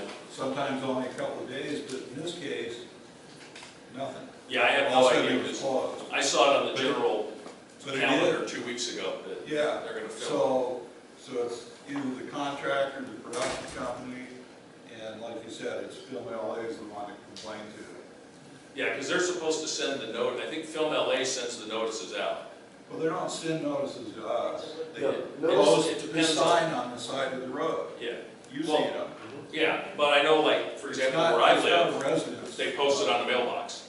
The Oh, gang no. mailbox says, by the way. Those film notices is- are only announced when they're Not a filming. Film LA We're talking about road closures. Right, Road closures Like a require county. notifications. right, That's well, it. you're gonna have to take that up with Film LA. Okay. But The the deputy can't do anything about it, because he's. I was just questioning what he thought I was yelling at him. Yeah, he apparently That's pretty funny. took it that way, so. I get calls from all sides, so. Well, I'm glad to know But- he's doing his job and he called you. at Yeah, I least. think that particular movie's gonna be filmed, I don't know if they're filming tomorrow. I know they're intermittent. They're filming segments up there, so. And they like that section because there are no homes, so. And by the way, it has been timed, it doesn't correct you 3 or 4 minutes because I've had fire engines take Crown Valley and beat me going over the top and I'm much faster. So, I find that hard to believe, but okay. I've done it. But, yeah, and the fire department knows about it. Do they get notice from us that, because they have to sign the permit too. Well, he didn't tell me that. I asked him. That was my concern. Well, he doesn't work with them, because I see all the permits that come through this area. All right. He's just the guy, they go, hey, you're working this He's the traffic guy that stop. sits in the car and drinks the coffee for 12 hours. And probably, Okay. or whatever they do. And as a side, they find it easier to close the road than do intermittent closures. Because, I don't have a problem, just notification. yeah. And I'll bring that up to the people I work with at Film LA that says, hey, if you guys were supposed to, you didn't do it. So, unless a scrapper stole or something, but anyway, I can say that. But I'll check with it and I'll get back to you on that. All right, thank you. All right, anybody else have any questions? No. All right, well, happy Monday. Okay, Jackie. All right, there's a couple of things going on. First, and I think the highest priority issue is, can you guys hear me? Do I need to use the microphone? Okay, I'll use the microphone, okay. The county last month issued a draft ordinance for animal facility permits. And it is actually going to hearing and considered for approval this month. So we haven't had much time on this. As I understand it, the ordinance will state that A2 lands, on A2 lands, a permitted use on a parcel that is 1 acre will be 50 dogs, and a permitted use on a parcel of 2.5 acres or more will be 100 dogs. And if the property owner wants to go to, say, 101 dogs on 2.5 acres, they will have to go through a conditional use permit. According to the county, this ordinance is actually much better than what is required now. So I dug into what is required now. And the reason I was concerned about this is I have, over the last 10 or 12 years, had a lot of calls from people who are concerned about noise. I live in A1, so I have no personal stake in this ordinance, but I do want to make sure that the people in this community who live on A2 properties, both who want to have dog facilities or who are affected by dog facilities, are aware of this ordinance. So what happens now is an animal facility permit is received by animal control, and the inspectors consider whether or not the facility is large enough for dogs, and noise issues are not part of their assessment at all. And based on their assessment of whether the size is there, if they have enough people to take care of the dogs, they issue a permit. And the example that was given to me was the permit just recently issued up on Crown Valley. The applicant, he believed they requested 100 dogs. They were given a permit, a 1-year permit for 60, just to see how it goes, and then after that they can go up to their limit. I don't know when that permit was issued. Last I heard, it still hadn't been processed through the town, when the town council was told about it. But at any rate, so when the facility's permitted, then if any neighbors have concerns with respect to noise, they call animal control, and if the inspector deems the complaint to be credible, and I didn't really get a good answer on what constitutes a credible complaint, they will notify the animal facility operator. After that, there's no other action that's taken. So I want to make sure that people in this community are aware of this. I'm also soliciting comments, and maybe some people are here to talk about this, because I did ask Lillian to put a note in the paper. If you have concerns or issues with these facilities, or you don't, and you think they're great and there shouldn't be any problem, I think that the town council would really like to hear from you, because basically we need to take a position on this by the next town council meeting. So with that, yeah. I love dogs, I really do, but what I'm wondering is, how many facilities can a given area take? So, you know, if you have 50 people with 2-acre lots and they each have 100 dogs, or is there some sort of general restriction on how many can go in? No, there are no restrictions, and in fact, the initial study that was prepared for this, I didn't read it in detail because I didn't have time. I was looking at everything else, and this just came up on Friday. They believe that this ordinance will not lead to additional dog facilities, so their position is there's no significant impact or even any impact from this because the number of facilities won't go up. So when I asked the animal control folks today, I was told that just in Acton alone, in the last 2 years, 5 new facilities have been permitted. When I say facility, I mean a kennel, a rescue operation, anything with more than 3 dogs that are not, quote, personal use dogs. So, no, there is no concentration limit. They do not look at that. They will not look at that, because they believe this entire ordinance is not exempt from CEQA, but has no significant impacts, and therefore has a negative declaration with it. Now, is this on A1 property? A2. A2. So there still is a fair amount of A2 within Acton on the new plan? Okay. And the rules for personal dogs, how many is that? Well, it's interesting you should say that. Technically it's 3. That's what the code says. However, per parcel. Okay. However, the county has, the Regional Planning Commission has in the past approved dog rescue facilities on A1 lands with a lot of dogs and no CUP and no zone change. So while the code specifically states A2 property, that has never stopped regional planning in the past to approve animal facilities on A1 lands as well. And this council has actually seen those projects. But you can keep that because you probably have to respond. I just want to point out that if I have 3 dogs on my personal property and I really want 4 or 5, I wouldn't necessarily be allowed to have them. But if I opened a kennel, I could have 100. Yes, and 2.5 acres. And let me be clear though, because I didn't write all the particulars down, but the current code allows dog kennels, animal facilities, a whole slew of things, but they don't define any of them. What they do now that's in the zoning code, okay? In the animal control code, Title 10, they define an animal facility as any facility where the dogs are for personal use. So I got wrapped around the axle with Mr. Jaramillo last Thursday, who was drafting this ordinance. I said, where do dog rescue facilities fall in all of this? And he goes, well, are they for personal use? And I said, well, many dog rescue facilities don't sell the animals or adopt the animals out. They keep them, and they maintain them. And so I said, is that personal use? And he goes, well, if they have more than 3, then it's you know, they can't use the personal use. And so I said, how does this ordinance then address animal rescue operations? He didn't have an answer for me. He emailed me today, and I think all of those definitions are just going to go away, and it's just the number of dogs you have, unless it's, if it's 3 and it's personal use, you're fine.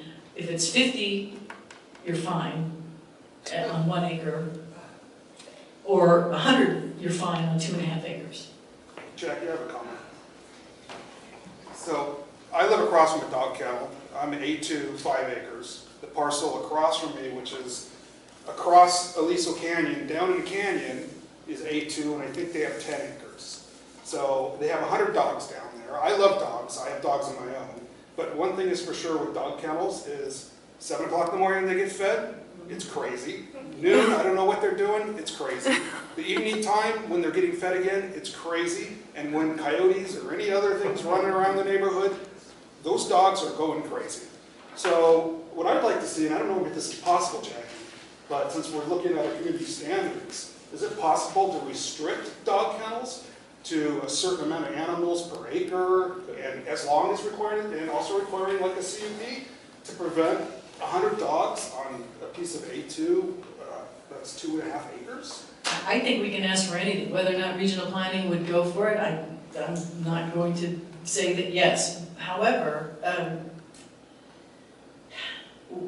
one thing that I would like to gather is sort of anecdotal information from people, if anyone's had problems with dogs or not had problems with dogs, so that we can sort of garner whether or not there actually is a problem with this many dogs. It seems like a lot to me, but I live on A1, so I'm never going to have this problem, so I have no dog in this fight, to pardon the phrase. So, but I think we should ask for that. Mike said, I'm working with him also on the CSDs. And there's no sequel impact because the particular kennel I'm talking about is right in the stream bed, which is ahead of the Santa Clarita River.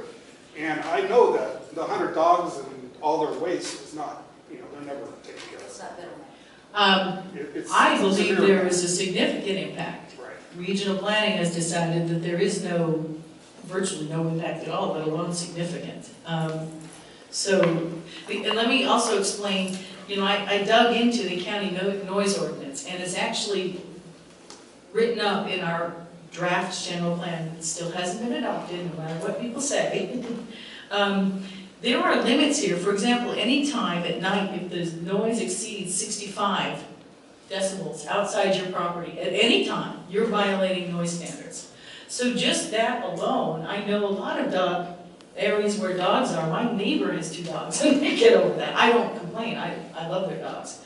But, you know, based on the county noise standards alone, which are considered thresholds of significance for noise in the EIR for the draft general plan, it seems to me that there's a significant noise, potential adverse noise impact that's significant. So I agree with you, but the county's decided that's not the case.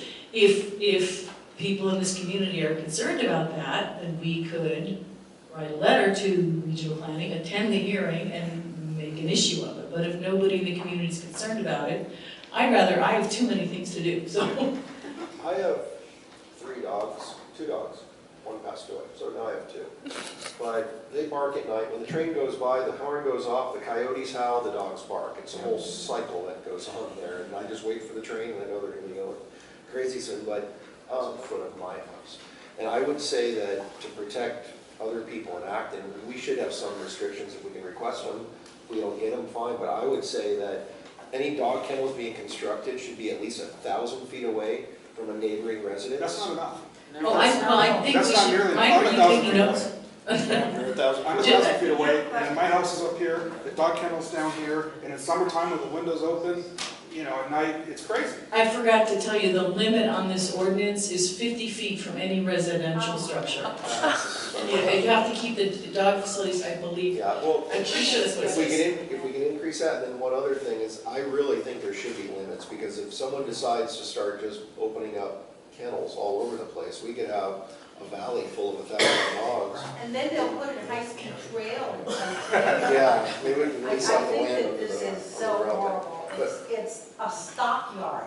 I can just see 1 acre would be full of dogs. Yeah, but the 1,000 feet should be open to 2,000, but we should have a limit to residences.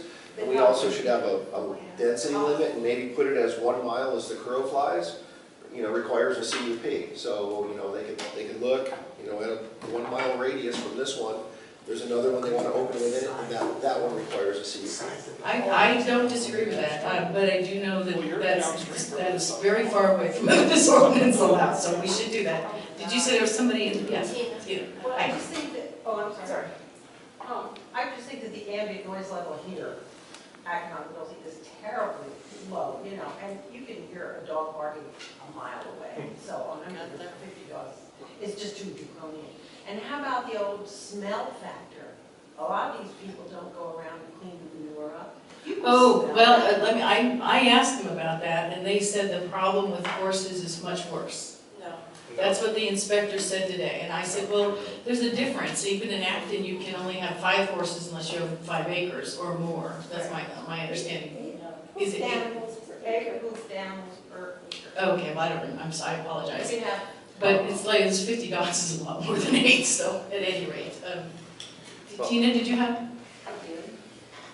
Well, first of all, you can have neighbors that make a lot more noise than some dogs or other animals. That's true.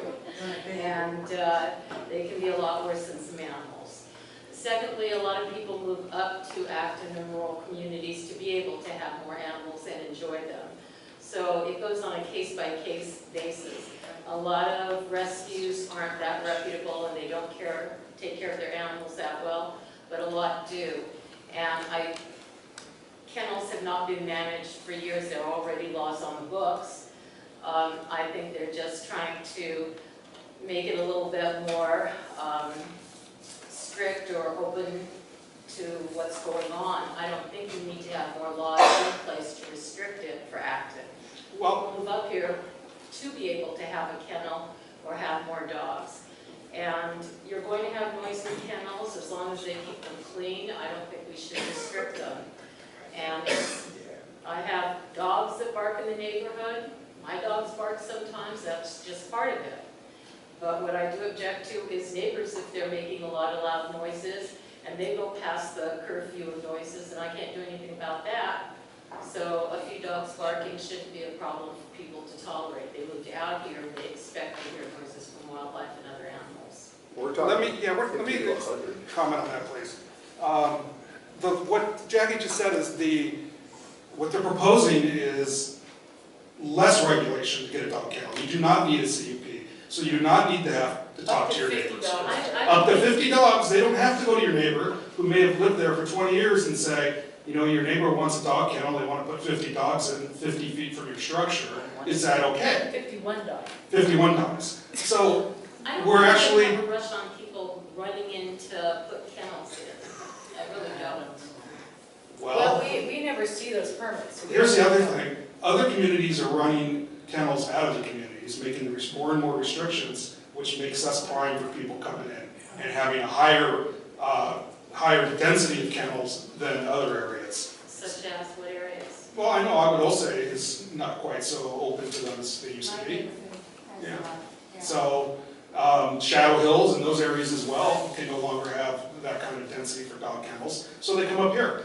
And if they change the regulations where you don't need to even talk to your neighbor about having 50 dogs, I don't think that's fair to somebody who lives there. And 4 or 5 barking dogs is not a problem, but when you have 100 barking dogs, and I believe when they raise these dogs and you have puppies, they're not counted in the 100. Every time there's a litter, now you have 120 or 130, and when they're all barking at the same time, that's not your neighborhood dog barking. A breeding kennel is different. I don't agree with that whatsoever. I'm talking about rescue. Well, Jackie, there's distinction between, there's no distinction between a breeding kennel. I mean, I understand what you're saying. I just want to, I don't want to cut anyone short, but it is getting late and we just want to Could you please just send comments to the town council? That's great. On the website, right? Yes, yes. Did you have anything else under your category? Does anyone know where Palin Road is in Agua Dulce? What's it called? Because there's a Palin? there's a CUP for grading existing land to accommodate a recreation area. CUP on Escondido and Palin Road. They say it's in Agua Dulce, but I don't think there's a whole lot of Escondido in Agua Dulce. with a rec area, and I wonder if they're making, mitigate the juniper removal project, but at any rate, that's the only thing of which I'm aware, so I'm not familiar with this address. Okay. Since I have the mic, I'll jump to community standards, if that was Go all right right ahead. with you. Well, the bylaws first, we're waiting, as I think I mentioned before, input from the council on the bylaws, then we'll propose back and go on to the incorporation aspect of it. For community standards, our next scheduled meeting, I believe, is May 27th from 6 to 8 p.m. here in the library. Our intent is to look at all of the area community standards and pick from them the different topics that they have, such as dogs for personal use, dog kennels, dog rescues, things like that. And then to publicize a small portion of that in the Acton Dulce News, the Country Journal, any paper that will print it, requesting feedback from Acton residents on suggestions, recommendations, comments, anything like that. So we can hopefully move through these in an expeditious manner.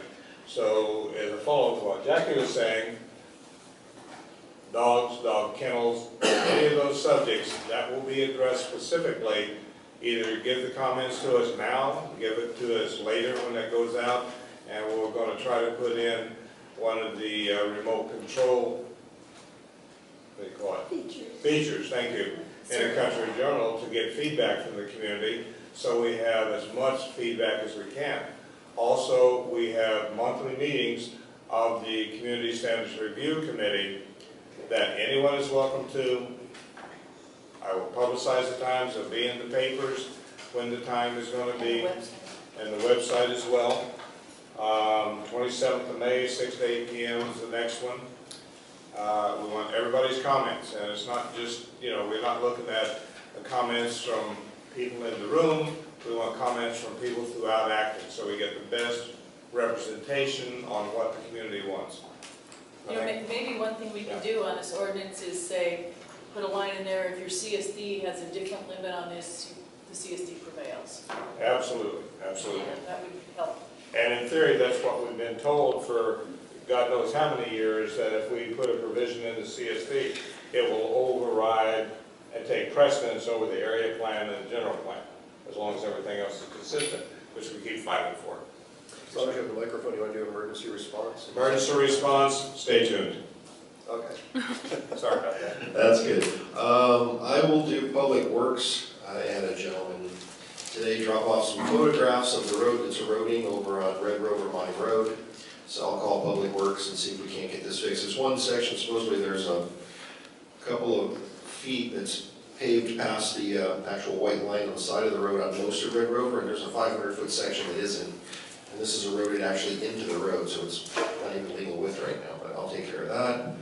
And just some quick kudos to Tom. We got an email in from Randy Mellon saying, great job on the new website. Thank you for all your hard work. That's for Tom. And Tom, be up to you for publicity, anything with that, and then we'll go to Ray. I think we pretty much covered the website. For community standards, I'm going to set you up, Mike, with a password link to the website where you can actually post what you guys are doing, and you'll have your own blog on the website, and it'll be open for comments, people can comment on it. Okay, so I'll get that going forward. And when they input their comments on the website, that goes into our email? You'll get notified. When they input the comments, they get held for moderation, just so somebody doesn't put a bunch of vile stuff on there, which tends to happen a lot on blog sites. You'll be notified, you look at it, and if it looks good to you, you just press the OK button, it pops up there, and it'll be on the website. I will need a small amount of in-service education. Be happy. Thank you, sir. Ray, Rural Association. Yeah, well, Jackie and I were at the last Rural Town Council, and there was some discussion, and I think Jackie can explain it a lot better than I can of what happened that night and what they really were wanting to do, because if I understand it right, Jackie, what we had before was that they told us that at that meeting earlier this year that they would have the updates and so on, and get everything to do with the planning organized so that it wasn't scattered from part of it that belonged here was over here. And what we questioned that night, back in January or whatever it was, we questioned whether they were changing anything, whether they were leaving any words out. This is on the zoning update. And process. yes, in the rural town council. And so this was brought up again the other night, and Jackie can explain to you probably better than I can about what's going on. Because what they have found, at least from what we discussed the other night, was what we found was that they've messed this up, they've left stuff out. And they said they wouldn't leave nothing out when we were there in January or whenever it was. Right, And this is then, go ahead and explain better than I did. the Title 22 update process where the county is taking the existing code, shuffling it around and reformatting it to make it more streamlined and whatever. You know, they've been going through this process since probably last August, and while the process is going through, it has been pointed out to them that they have left some sentences behind in the old zoning code that didn't make it into the new revised zoning code. And that concern was brought to them. They have fixed those provisions. However, it's thousands of pages long, and unless somebody goes through it line by line, we're not going to know if anything's left out until we actually need it to be there when we go through a permit process in 5 years, or 5 months. So what happened is the Planning Commission approved the changes last week or 2 weeks ago. What I asked for in January and again last week was for them to include a backstop revision that said, if we go through implementing this, when we start implementing the new code, if we notice that we've left an important condition out in the old code, that change is just an administrative change and it's quickly added. You don't have to go through CEQA and all that other stuff. Because it's just changing, bringing language in that was already there and was not supposed to have been omitted. And so I asked Susan Zonter, who is the head of the ARTC, if they ever got back to the ARTC on that issue, because they told her that they would. She said they had not, so I wrote her an email that she was going to use and send to them to ask if that was included, because if it wasn't, we need to make sure, it's now before the Board of Supervisors, it's past the Planning Commission. We need to make sure that backstop provision, what I call a backstop provision, is included. So that's what Ray's referring to, and I think it's very important. The other thing that was talked about at the ARTC was the renewable energy ordinance. Yeah. And the matter was approved by the Planning Commission 2 weeks ago, Wednesday, so almost 2 weeks ago. And the audio was really terrible. It was very hard to hear what was being said. So Susan Zonter again, who's our ARTC interim president, said she was not able to tell if they ever addressed our issue with the 25% of every lot in Acton can be covered with solar panels by right, without limitation of regard for water usage, glare, dust, anything. A short update on the conditional use permit renewal process. We had our surprise visit from regional planning a week and a half ago, the annual surprise visit. So it was my first experience meeting with Martin Geis. He was very quick to say that he had already noticed a lot of improvements in this last year, and did take another tour with me of all the corners of the property and everything in between. So it was helpful for me to know where he stood on certain issues. We've got only 4 rigs left to tow out of there, those that were abandoned, and he was very surprised about that too. He thought that would take until next year, so I'm glad about that. The other issue is occupancy, of course. We were able to show him great progress in reducing the number of individuals in the park that have been there more than 90 out of 180 days. We have probably 5 people left that are going to be under legal duress to comply with the county. So that's helpful as well. The last issue for him was our Arizona crossing issue. And actually, it's the fire department that's now, the one that's to be coming to us and evaluating whether or not we really have to do that. They've already been there. They were there with the county. They didn't let me know they were there, so I didn't get a chance to talk to them. But it's very possible they're not going to require us to change our crossing because it does have enough room to allow any kind of river or high water to continue through those conduits. But we won't know until the fire department actually comes and gives us that information. We did want to invite the community to 2 events coming up. We are opening our new splash pad and our pool May 16th. That's going to be the weekend before Memorial Day, so we'll be opening a week early. We're going to have a large event, and we're expecting at this point probably about 600 people. We're hoping most of them come from Acton and Agua Dulce. And also June the 6th is our annual Walk the Trails program, and we're going to have individuals there to help raise the awareness of our natural resources in the area and also draw attention to the Pacific Crest Trail. Questions? Is Thousand Trails still requesting on their CUP to have it never ever expire? Because that was the application asked to never have to come back again for another CUP. Was that our original request? Yes, well, as far as I know, it's still there, so I'm just checking to see if that's... I've read the old CUP, and I haven't seen a draft of our request at all. No, I mean, when you submitted the application to renew the CUP, right. It was asked the CUP be permanent without any renewals. On our part, we asked that. Okay, that I'm not aware of. Martin didn't mention any of that. He mentioned a couple of other conditions he knew would be integrated, but he didn't talk about that one. So is that still something Thousand Trails is looking for? I will find that out, because there's not a lot in my files that tells me what happened historically, so I will find that out. Oh, that's a good I question think I have a to copy of ask. your application, so that's why. Oh, well, you have more than I do then. I'd love to see it. I had to go down to LA to get it, so it wasn't given us, so. There was one other point he made, which I was surprised about, and that was that part of this delay, most of the delay at this point, is because the original CUP, of course, was all county in terms of jurisdiction. And now, because I'm guessing it's about 15 years ago, the state took over jurisdictions of much of those items in the CUP, and therefore the county has to step aside for some of those things.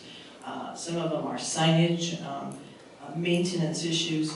So the state of California, because they are the ultimate jurisdiction for RV parks and mobile home parks in California, the county and state run hand in hand on just a few items, but county has their part, state has theirs. So Martin's job now is to pull out all those things in our old CUP that are now under state jurisdiction, and then remarks will be made in the CUP that they have to defer to the state on certain issues. My understanding is that the number of sites is still a county issue. And other, like, existing CUP allows for lots of storage, vehicle storage, that's a county issue. So a number of things, important things, still do reside with the county. They do, and actually that storage issue came up as well, and it was the first time I had heard this, because the land use is, of course, as an RV park. Any storage, pardon? Some of it's A1 and A2. Is it? See, I couldn't find that on what I had either. I'll have to find out. I'll have to talk to you later. But the actual locked storage on the property cannot include cars, boats, storage trailers, none of those things. And yet, our contract with our people, the members or non-members, actually gives that as an option. So after our meeting, we've now had our attorneys change that contract, so it only applies to mobile homes, travel trailers, and tent trailers. Well, I think the other thing I understood, and I haven't looked at it for years, but where you have the storage is actually A1 or A2, and vehicle storage is not actually a permitted use on that type of zone. Even RVs or motorhomes? Well, if I have an A1, if I have a house on my A1, I could put my RV there, but for payment to store a bunch of RVs in A1 land, that is, when you look at the list of permitted uses for A1 and A2, I don't see that on there, even with the CUP. So And they don't that's- blend the A1, A2 on a single land use? They're not allowed to. Oh, okay. The I'll land look use at that. runs with the parcel, so you can't assume R3 all over the place if only one parcel's R3, so. Or RR, I apologize, not R3, RR. Okay, I'll look into that too.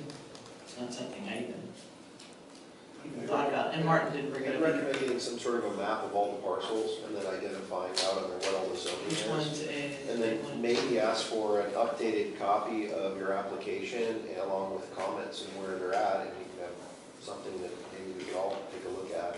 Yeah, that'd be And great. if I'm wrong, I apologize, it's been years since I've looked at it, but that was something that stuck in my mind. Oh, you're probably right. Okay.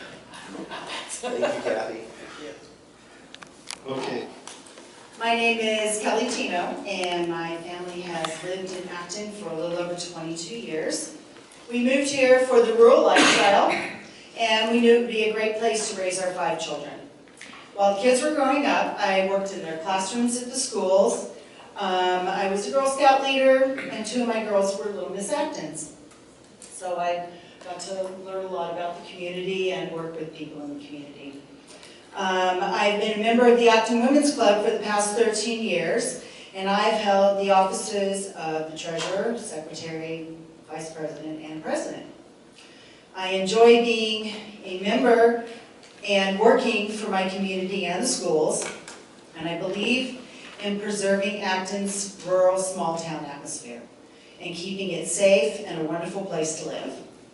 I feel that if appointed to the council, it would be a new and interesting way of working for and with the people of Acton. And I thank you for your consideration. Thank you.